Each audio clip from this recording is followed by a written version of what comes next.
As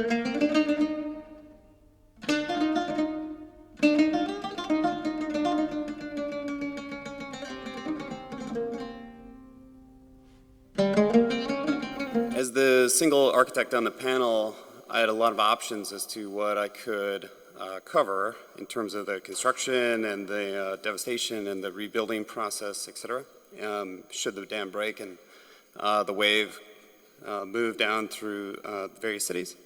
But in thinking about how I could add the most value to this event, I decided to focus on evacuation and the urban moment of intensity around in that critical period where disaster is imminent and the city has to empty out. And so in doing so, I brought two stories from my country, the evacuations in 2005 of New Orleans for Hurricane Katrina, and 3 weeks later for the evacuation of Houston for Hurricane Rita. One of the primary sources for my remarks here was a paper that was composed by a Canadian named Tim Littman, comparing these two hurricane evacuations. And he cited a book from the year 1906 that was written immediately after the San Francisco fire.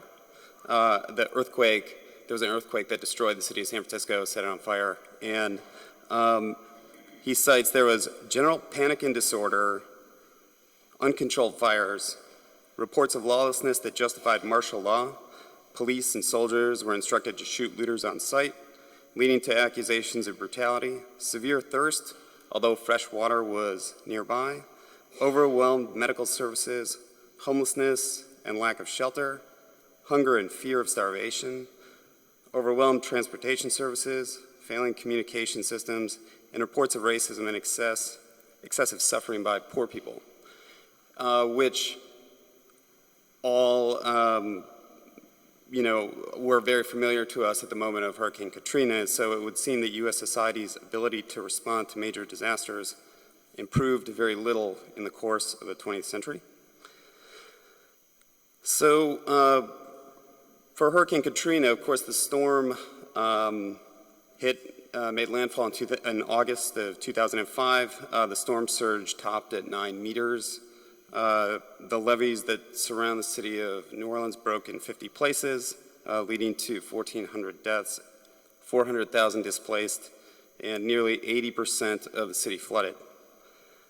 There were positive things. There were things that were done well in the evacuation process of New Orleans. First and foremost, the information systems that specifically coming from the National Weather Service gave very accurate information about where the storm was and what its course was. And the second thing that was a positive was the auto traffic leaving the city actually was very well handled. And there's a contraflow is an idea where all lanes of traffic are used for are activated for taking cars out of the city. That was effectively handled in Katrina. What was not handled was the realization by the authorities that there were people that either could not or would not leave the city. And those left behind were, in the immediate aftermath, when, in a similar way to what Professor Ansari was describing, the infrastructure is totally gone, and there's no ability to, for the people that are left behind to access various services. It was also uncovered in Katrina that there were ample mass transit options that could have taken many people who didn't have access to an automobile out of the city. There are famous photographs of the city's fleet of school buses that were flooded out. And those could have been used to transport the vulnerable out of the city, but were not. And I think a lot of this comes down to a very interesting phenomenon that happens when a city empties out, which is you get a blurring of responsibilities between local jurisdictions moving into more regional jurisdictions, and then on a national crisis level, federal jurisdictions come into play. And so you have, if those agencies are not coordinated and not communicating very well with each other, it can increase the likelihood of chaos. So 3 weeks after Hurricane Katrina, an equally powerful hurricane, in fact, the fourth most powerful hurricane on record, Hurricane Rita in the Atlantic hurricane system, caused the largest urban evacuation in American history. 2.5 to 3 million people evacuated greater Houston region. And it should be noted that one of the coincidences between these two examples, the American examples and the Iraq examples, are that metropolitan New Orleans is about the same size as metropolitan Mosul, and metropolitan Houston is vaguely the same size as metropolitan Baghdad. And so what was done well in Houston, in the evacuation of Houston, was that there was a plan in place that was communicated to the public, and the population responded very enthusiastically. But the drawback was that there was a mishandling of the traffic flows out of the city, and it caused massive gridlock, essentially the largest traffic jam probably in the history of the world. And people were running out of fuel, and it was a 32-degree centigrade heat wave at the time. And so luckily, the hurricane changed its path and missed Houston and ended up striking further north in Texas. So in some senses,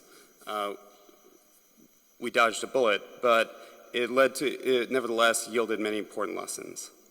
There was also a drawback in Rita that many people fled who were never in danger and overburdened the systems for evacuation. So we've just passed the 10-year mark in terms of the 10-year anniversary of these two storms, and so there's some looking back and wondering, what have we learned, and how have our systems improved in that time?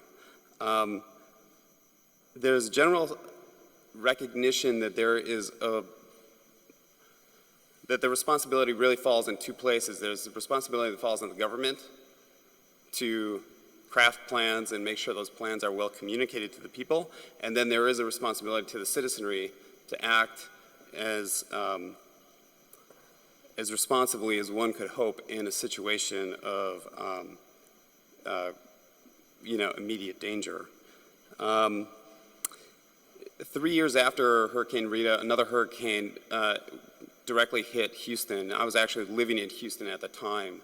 Hurricane Ike struck the city, and the eye passed right over the center of Houston. And I can personally testify that it was much better handled in terms of the evacuation, but there's still an incredibly dire situation in some cases where the infrastructure, it does go down. So I believe I lost power for 3 weeks, and the grocery stores don't have food. And so you're living in essentially 50% of a city after an event like that. And so the federal government, FEMA, is the organization in the United States that is responsible for these kinds of evacuations. And they have developed plans for every coastal city on the Atlantic seaboard from Mexico to Canada, and have been working with local authorities with varying degrees of success to ensure that those municipalities are prepared. We got another test recently in New York with Hurricane Sandy, and although the storm didn't have the intensity and destructive power as Hurricane Katrina, Nevertheless, federal authorities responded in a slightly better way. So what are the lessons for Iraq? I think it's very troubling to see, as I was preparing these remarks, I was frantically searching Google for evacuation plans for these various cities and not finding them and hoping that I was just wrong. But Professor Ansari's report about the Iraqi authorities' lack of will to craft these plans is very, very troubling. At the very least, there's an incredible need to plan and publish the evacuation routes, and then make sure that those evacuation routes are supplied, especially with fuel, because another parallel between the U.S. cases and the Iraq cases is that the response to Rita, and in fact the kind of paralyzing response, the overreaction, was a product of just 3 weeks ago seeing the devastation that happened in New Orleans. And so it's very, very likely that if Mosul experiences catastrophic disaster first, that will encourage the city of Baghdad further, 33 hours later or whatever the number is, to perhaps overreact. And some people who may not be in the path of danger will flee, choking the ability for the citizens who are in danger to evacuate. So the education of who actually is and who actually is not in danger is crucial.